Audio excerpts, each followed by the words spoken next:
हे पहिल्यांदा सर्वांनी लक्षात घ्या. ज्याची काल परवाकडे कानफडीत मारली ना त्याला विचार तुझी मातृभाषा कुठची.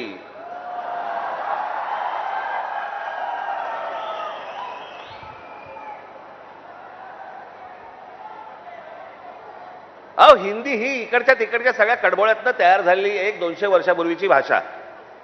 बाकीच्या सगळ्या तर केवढ्या जुन्या भाषा आहेत. उत्तर प्रदेश बिहारला आता समजलं पाहिजे, राजस्थानला आता समजलं पाहिजे. मी आता एक आणलंय इथे उदाहरणार्थ बघा. हिंदी या भाषेमुळे हिंदीने किती भाषा मारल्या तर जवळपास 250च्या आसपास भाषा मारून टाकल्या.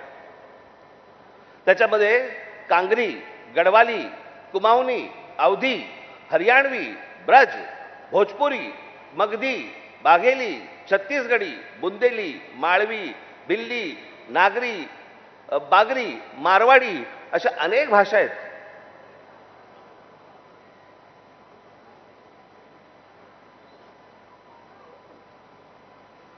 आता बिहारमध्ये ज्यांनी पहिली हिंदी ही भाषा स्वीकारली तिथे आजही 99% लोक मातृभाषा बोलतात, हिंदी बोलत नाहीत. म्हणजे अशा तर मी तुम्हाला सांगतो,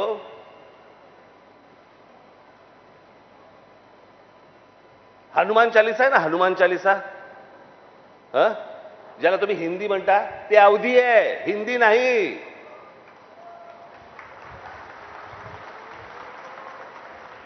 पहिल्यांदा भाषा आपण नीट समजून घेतली पाहिजे.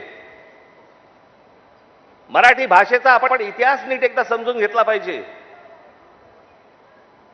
पण ह्यांना भाषेवरती यांचं प्रेम नाहीये. माझं तर सगळ्या भाषांवरती प्रेम आहे. माझा तर दावा कदाचित चुकीचा नसावा,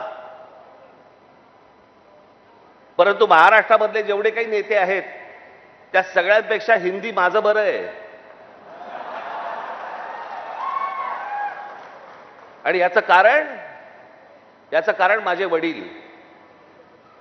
माझ्या वडिलांना व्याकरणात सकट उत्तम मराठी तर येतच होतं, उत्तम इंग्रजी येत होतं, उत्तम हिंदी येत होतं आणि माझ्या वडिलांना व्याकरणासकट उत्तम उर्दू येत होतं. भाषा कोणतीही वाईट नसते,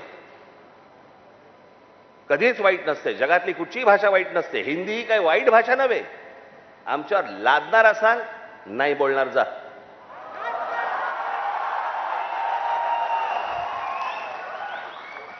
आणि लहान मुलांवरती तर नाहीच नाही. काही विषयच येत नाही या गोष्टींचा. त्यांचं राजकारण काय चालू आहे ते पहिलं बघा तुम्ही. या सगळ्या गोष्टी मी तुम्हाला आत्ताच सांगतोय. मी माझ्या पत्रामध्ये पण दिलं होतं, आम्ही हिंदू आहोत, हिंदी नव्हे.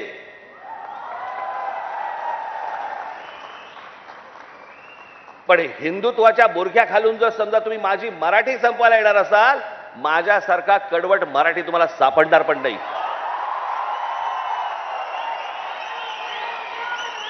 हिम्मत असेल तर हात लावून दाखवा तुम्ही. आणि हे सगळं षडयंत्र तुम्ही नीट समजून घेतलं पाहिजे. षडयंत्र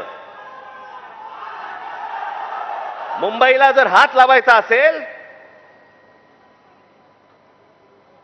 तर या ठिकाणच्या सगळ्या मीरा भाईंदर पासून तिथे पालघर पर्यंतच्या सगळ्या जेवढ्या मतदारसंघ आहेत हे मतदारसंघ ह्यांना अमराठी लोकांचे करायचे आहेत.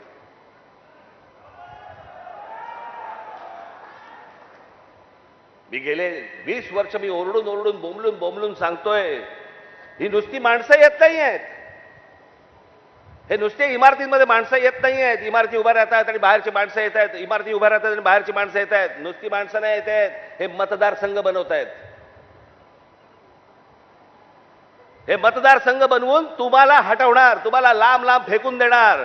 उद्या हे काय सांगणार, अरे बघा ना आमचाच खासदार, आमचेच आमदार, आमचेच नगरसेवक, आमचाच महापौर. असं करून हे मुंबईपर्यंत पोहोचणार.